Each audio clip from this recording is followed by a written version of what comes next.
Hello students, हम जो sum solve कर रहे हैं ये आपकी 11th स्टैंडर्ड की टेक्स्ट बुक का पेज नंबर 61 का इलस्ट्रेशन 1 है। यहाँ पे बोला है आपको journalise the following transaction in the book of Narendra general stores. तो ये आपको जनरल एंट्रीज पास करनी है। कुछ ट्रांजेक्शन इस पेज पे, कुछ नेक्स्ट पेज पे भी हैं। तो ये अभी आप देखिए इसका फॉर्मेट कैसे बनता है।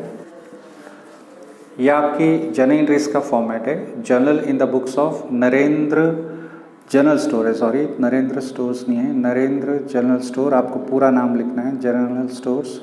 और फॉर्मेट में पहले यहाँ पे ये डेट का कॉलम है, यहाँ पे आप डेट लिखेंगे जो आपको डेट दी होगी।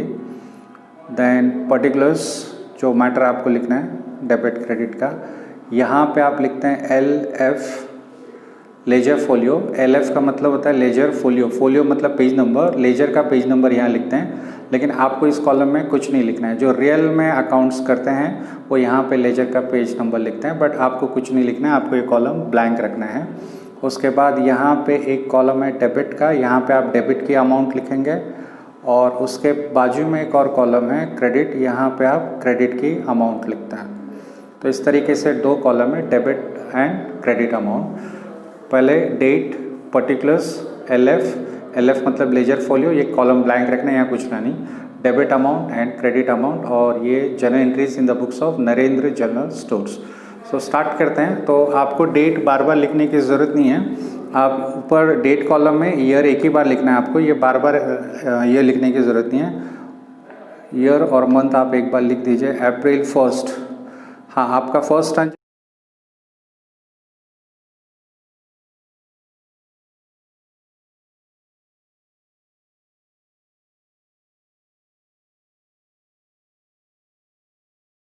ट्रांजेक्शन देखिए, क्वेश्चन में लिखा है Narendra commences business with cash 80,000। Narendra ने बिजनेस स्टार्ट किया विद कैश 80,000। सो यहाँ पे कैपिटल है, और कैपिटल अकाउंट हमेशा क्रेडिट होता है, ये ध्यान में रखना है। Capital will always be credited, it can never be debited. और बिजनेस में कैश आ रहा है, आपको बिजनेस के पॉइंट ऑफ व्यू से देखना है। So cash comes in, that's why cash account debit. आपकी फर्स्ट एंट्री, आपको डेबिट ऊपर लिखना है, क्रेडिट नीचे लिखना है। कैश अकाउंट डेबिट, और उसके नीचे आप क्रेडिट लिखेंगे। लेकिन क्रेडिट आपको कैसे लिखना है, इसके डायरेक्ट नीचे मत लिखना, थोड़ा सा स्पेस छोड़ के। और क्रेडिट अकाउंट से पहले आप टू वर्ड यूज़ करते हो, टू कैपिटल अकाउंट, ठीक है। Cash account debit to capital account. Credit के लिए आपको क्रेडिट लिखने की ज़रूरत नहीं है, यानी आपने यहाँ पे टू लिखा है मतलब वो क्रेडिट को इंडिकेट करता है। पहले आप डेबिट वाला आइटम लिखोगे, cash account debit to capital account, और कैश का अमाउंट कैश के कॉलम में 80,000, और क्रेडिट का अमाउंट क्रेडिट के कॉलम में। ये आपके कॉलम्स भी सेम लाइन में आने चाहिए।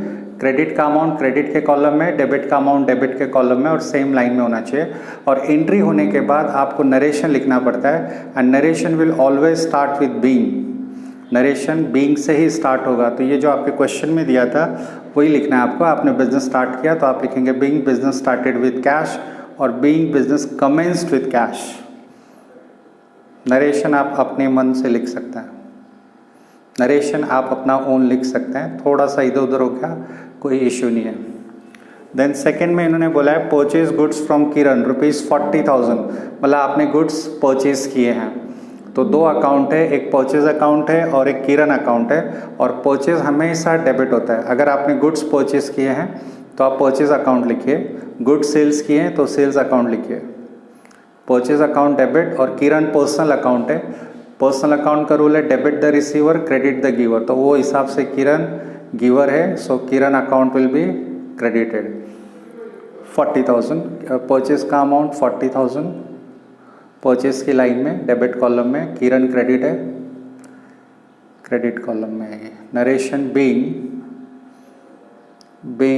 नरेशन बीइंग से ही शुरू करना, being goods purchased on credit. Then next transaction fifth, date fifth है, सॉरी इसकी डेट 3 थी, डेट लिखनी है आपको 5th। आपने रेंट पे किया, तो रेंट पे किया मतलब रेंट कैश में पे किया। तो दो अकाउंट है, एक रेंट अकाउंट है और एक कैश अकाउंट है। और रेंट नॉमिनल अकाउंट है, और नॉमिनल अकाउंट है इसलिए वो डेबिट होगा, एक्सपेंस है। सो लिखना आपको कैसे है, rent account debit to cash account, credit के लिए टू लिखते हैं और थोड़ा सा स्पेस छोड़ देते हैं. So to cash account and amount is 2000. फिर से नरेशन लिखना है. Narration being rent paid.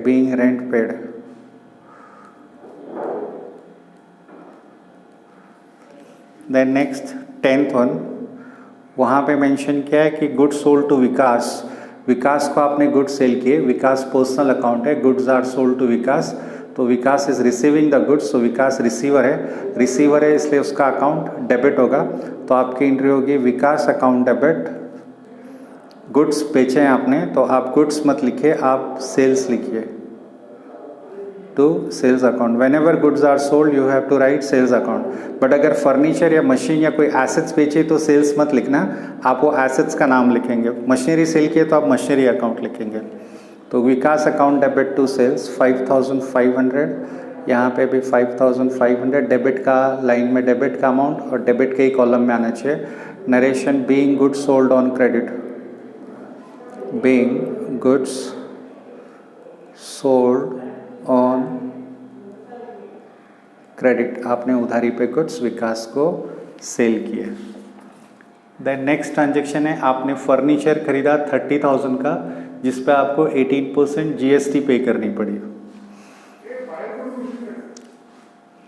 15th furniture is purchase.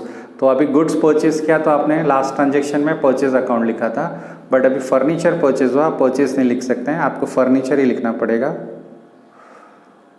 Furniture account debit. Furniture खरीदा आपने 30,000 का जिस पे कि आपको 18% GST पे करना है. सो अगर आप 30,000 का 18% कैलकुलेट करेंगे तो आपको मिलेगा 5,400 और उसके दो पार्ट करने हैं आपको. CGST अकाउंट डेबिट और दूसरा पार्ट है SGST अकाउंट डेबिट. 5,400 के अगर हाफ किया तो 2,700 और 2,700. फर्नीचर अकाउंट डेबिट 30,000 और उसके दो पार्ट के 18% का हाफ. सो आपको टोटल आपने कैश में पे किया है तो कैश अकाउंट क्रेडिट हो जाएगा. टोटल पैसा कितना गया आपका 30,000 का फर्नीचर था और ये दोनों मिला के 5,400 GST. सो आपका हो जाएगा 35,400. GST का जो भी अमाउंट आएगा 5,400, जो भी अमाउंट GST का आता है वो आपको दो पार्ट में डिवाइड करना होता है, सेंट्रल GST और स्टेट GST. सेंट्रल गवर्नमेंट का है, ये स्टेट गवर्नमेंट का है, आपको दो पार्ट करने हैं उसके आपको. नेक्स्ट है received a bearer cheque of ₹20,000 from mister Vikas. Bearer cheque का मतलब ये होता है कि आपको किसी ने चेक दिया है और वो चेक आप काउंटर पे इन कैश करवा सकते हैं. तो बेरेड चेक को आप कैश. सो थोड़ा इस पे देख लेते हैं कि what is bearer cheque and cross cheque. Cross cheque पे आपके अकाउंट में पेमेंट आती है, आपको हैंड कैश नहीं मिलता है. और बेरेड चेक में आपको कैश इमीडिएटली मिल जाती है. तो अगर आपको बेरेड चेक मेंशन किया है तो आप कैश अकाउंट लिखेंगे. बेरेड चेक को आप कैश ट्रीट कर सकते हैं. तो आपको भले भी चेक मिला है but it is bearer cheque, so we will write cash. Cash comes in cash account debit to उनका नाम है जिसने आपको चेक दिया, mister Vikas, and amount is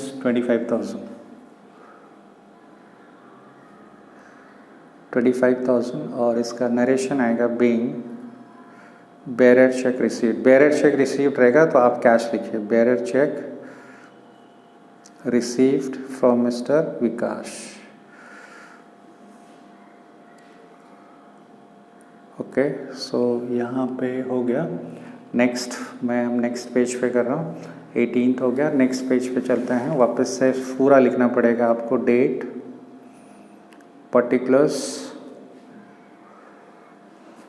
LF, इसमें कुछ लिखना नहीं है कॉलम में. देन डेबिट अमाउंट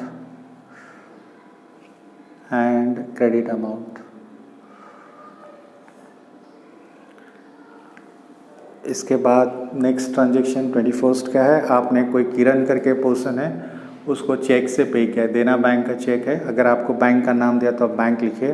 किरण को पे किया, Kiran is receiver, so Kiran account debit, Kiran is a personal account and he is receiving the cheque, so Kiran account debit to Dena bank. अगर आपको बैंक का नाम पता है तो आप बैंक का नाम लिखिए, to Dena bank, and amount is 20,000। तो किरण की लाइन में आप 20,000 लिखेंगे, देना बैंक के सामने पे आप 20,000 लिखेंगे। यहाँ पे एक बार नया पेज है तो आपको पूरा ईयर फिर से लिखना पड़ेगा, 2019 अप्रैल, ठीक है। सो इसका नरेशन आएगा, being paid to Kiran by cheque. And the last transaction salary pay किया आपने। Salary is nominal account, expense आपके लिए as per the rule of nominal account expenses are debited, so salary आप डेबिट करेंगे। सो आपका entry हो गया salary account debit to bank cash account. Cheque से पे किया ऐसा मेंशन नहीं किया है, so cash account, cash goes out, real account है 5,000। आप लिखेंगे narration being salary paid in cash.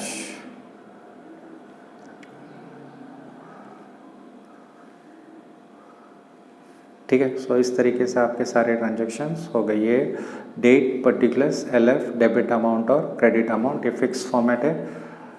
और लास्ट सम खत्म होने से पहले आप इसकी टोटल करेंगे, शुरू से लेकर अभी तक आपने जितने भी एंट्रीज किए हैं उनका टोटल अगर आप करेंगे तो आपको दोनों साइड का टोटल सेम आना चाहिए, 262 400। सो इस तरीके से ये सम हो गया आपका।